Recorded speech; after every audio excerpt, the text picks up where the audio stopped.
ఏం రాజా నాన్న తల్లి నిన్న క్లబ్ నాట్యానికి 2000 వచ్చాయి. అందులో 300 బీద వాళ్ళ సహాయార్థం ఇచ్చేశాను.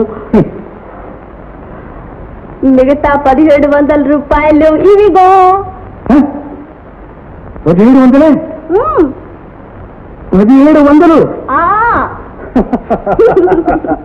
శభాష్ తల్లి శభాష్. ఏ అవతారం సారు ఎవరు కూతురో తెలుసా? శ్రీ శ్రీ శ్రీ ధర్మప్రభువులు దీనజనోద్ధారకులు దయానిధి గారి అమ్మాయిలు కదూ. సరే నాన్న. నా చెవులు తినాలని అమృత అమృత.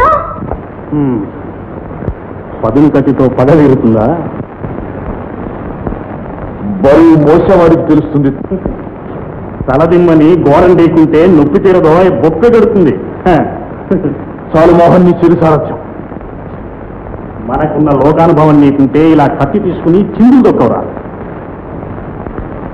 దయానిధి మీద కసి తీర్చుకోవాలంటే కత్తి నీది లాభం లేదు.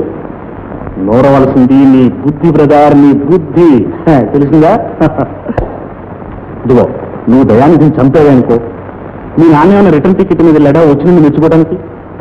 పోనీ నువ్వు చాలా ఘనకార్యం చేశావని పోలీసులు ఏమైనా మెచ్చుకుని మెడల్స్ ఇస్తారు. చెప్పరా?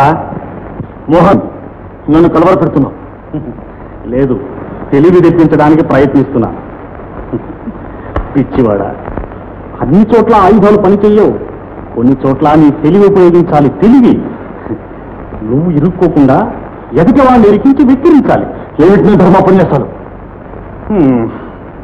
మనం ధర్మం కర్మం వదిలిపెట్టి చాలా కాలం అయింది బ్రదర్. మనం చెప్పేది యథార్థం, పన్నేది పద్మవ్యూహం. నీ మాటలు నాకు అర్థం కావడం లేదు. నీకు ఈ లోకం తీరు బొత్తిగా వంటబట్టినట్లేదు రా ఆనంద్.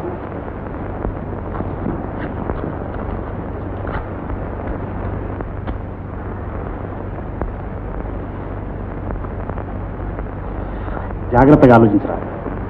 దయానిధి నీ తండ్రిని కత్తితో పొడిచాడా, కర్రతో బాడాడా? నమ్మించి మోసగించాడు. అనువు కాని వేళ అవమానించి ఆత్మహత్య కన్నా గత్యంతరం లేకుండా చేశాడు. ఆనంద్ కుక్క కాటుకి చెప్పు దెబ్బ. వాడి వేలుతోనే వాడి కన్ను పొడవాలి. పడితే విరగకూడదు, తావు చావాలి. మోహన్ ఏమిటి వేదాంతం? శాంతంగా విను, నీకే తెలుస్తుంది. తడిగుడ్డలతో గొంతులు కోసే దయానిధుల్ని చంపితే ఏ లాభం? వాళ్ళు చేసిన అక్రమాలు అన్యాయాలు లోకానికి వెల్లడవుతాయా? వాళ్ళ నిజస్వరూపం లోకానికి వెల్లడి చేయాలి. వాళ్ళని మర్యాదస్తులు అన్నవాళ్లే వాళ్ళని చూసి అసహ్యించుకోవాలి. ఆ అవమానంతో వాళ్ళు లోపల కుళ్ళి కుళ్ళి ఏడవాలి. ఆ కన్నీటితో మనసు శుభ్రపడి మనిషి మారిపోవాలి. అంతేగాని ప్రాణాలు తీస్తే పగ తీరుతుందా? అర్థమైంది మోహన్. ఆ దృష్టవంతుడు లేకపోతే ఈ లోకం నిన్నెప్పుడూ గుటకాయ సహా చేసేసి ఉండేది.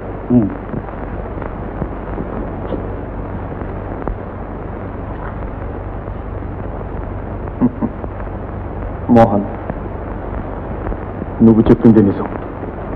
అయితే ఆ కత్తిబారే.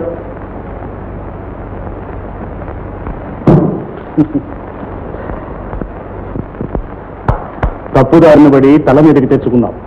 తప్పు తెలుసుకున్నావు, ఉప్పు తప్పింది.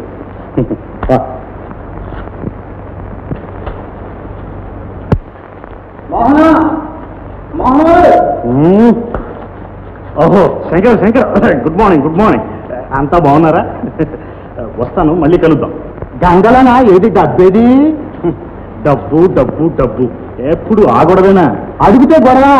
ఎప్పుడు అడిగినా ఇదిగోనంటావు అదిగోనంటావు, ఇలా కనపడతావు అలా మాయమవుతావు. ఏటిది? మెల్లగా మాట్లాడవయ్యా. పెద్ద చిన్న లేకుండా ఏమిటి నడిపేదారులో? నువ్వు పెద్ద మనిషివేనా? ఇచ్చిదా ఎగేసిదా ఖచ్చితంగా చెప్పు.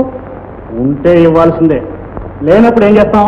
అయ్యో బాబోయ్, ఇదిగో ఈ పప్పులు మన దగ్గర ఉడకో. ఈవేళ నా డబ్బు నాకు అక్కడ కక్కుతే కానీ కాలు కదపలేను. ఏమిటయ్యా నీ జబర్దస్తి? నీ డబ్బేమిటి? నా దగ్గర చేపలు తీసుకున్నది. చేపలు తీసుకున్నాను నేను నీ దగ్గర. ఎవరిని చూసి ఎవరనుకుంటున్నావు? నీకైనా మతిపోయిందా? ఓరయ్యలో ఓరు దుర్మార్గుడా. మాటలు కనుక రానే. దేవుడు కొడుకుంది అబద్ధాలు ఇప్పుడు కూడా చచ్చిపోతావు. నీ శాపాలే నిజమైతే ఆ ఋషులు చేసిన తపస్సులన్నీ శుద్ధ దండగా.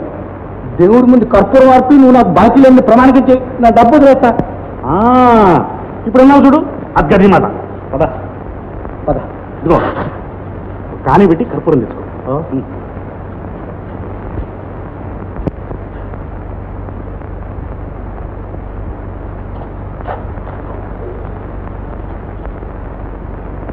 వెలిగించి నీ కర్పూరం ప్రమాణం చేస్తాం.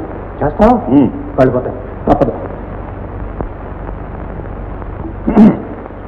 దైవసాక్షిగా వీడి దగ్గర కానీ వీడి అబ్బ దగ్గర కానీ రాగిదమిడి పుచ్చుకోలేదు. చాలా అయ్యో బాబోయ్, నువ్వు దేవుణ్ణి మోసం చేశావు. ప్రమాణం చేయమన్నావు, చేశాం. ఇక మాట్లాడకుండా బయటకు వెళ్ళు, లేకపోతేనో కొడతావా? నువ్వు ఎంతకైనా తగిన వాడు. పురుగులు ఆడిపోతావు, పురుగులు. మోహన్, నువ్వు నిజంగా అతని దగ్గర డబ్బు తీసుకోలేదా? తీసుకోకే. నేనేమన్నాను? రాగిదమ్ముడి పుచ్చుకోలేదన్నాను. పుచ్చుకున్నవి 10 శిఖా రూపాయలు బ్రదర్, శిఖా రూపాయలు. వాడు మంచిగా ఇస్తానంటే విన్నాడు. ఇప్పుడు చూడు, కుక్కలా పోతున్నాడు. దారుణం. దేవుణ్ణి అడ్డం పెట్టుకుని అవసరాలు గడుపుకోవటం మహామోసం. ఇదిగో బ్రదర్, మనకు మోసం చేయాలనే ఉద్దేశం ఏ కోసనా లేదు. వాడి డబ్బు వాడికి కావాలి. చేతికి రాగానే అనా పైసలతో వాడి మొహాన్ని బారేస్తాం. దీనివల్ల ప్రస్తుతానికి తగువు తంటా ఉండదు బ్రదర్. మనం అప్పుడప్పుడు దీన్ని కొంచెం వాడతాం. దీన్ని తెలిసిందా? నీకెక్కడ తెలుస్తుంది? నీ తల్లో కత్తులు దెయ్యం తాండవిస్తుంటాను. ఎంతసేపు రక్తం కూని, రక్తం కూని. కూనీలు చేయటం నాకు ఇష్టం. నా తండ్రి చిత్త నా గుండెలో రగులుతుంది. అది ఎలా తెల్లారుతుంది? నాకు న్యాయం ఎలా లభిస్తుంది? నా బాధ ఎలా తెల్లారుతుంది? నాకేది దారి? చెప్పు చెప్పు, ఏంటి దారి?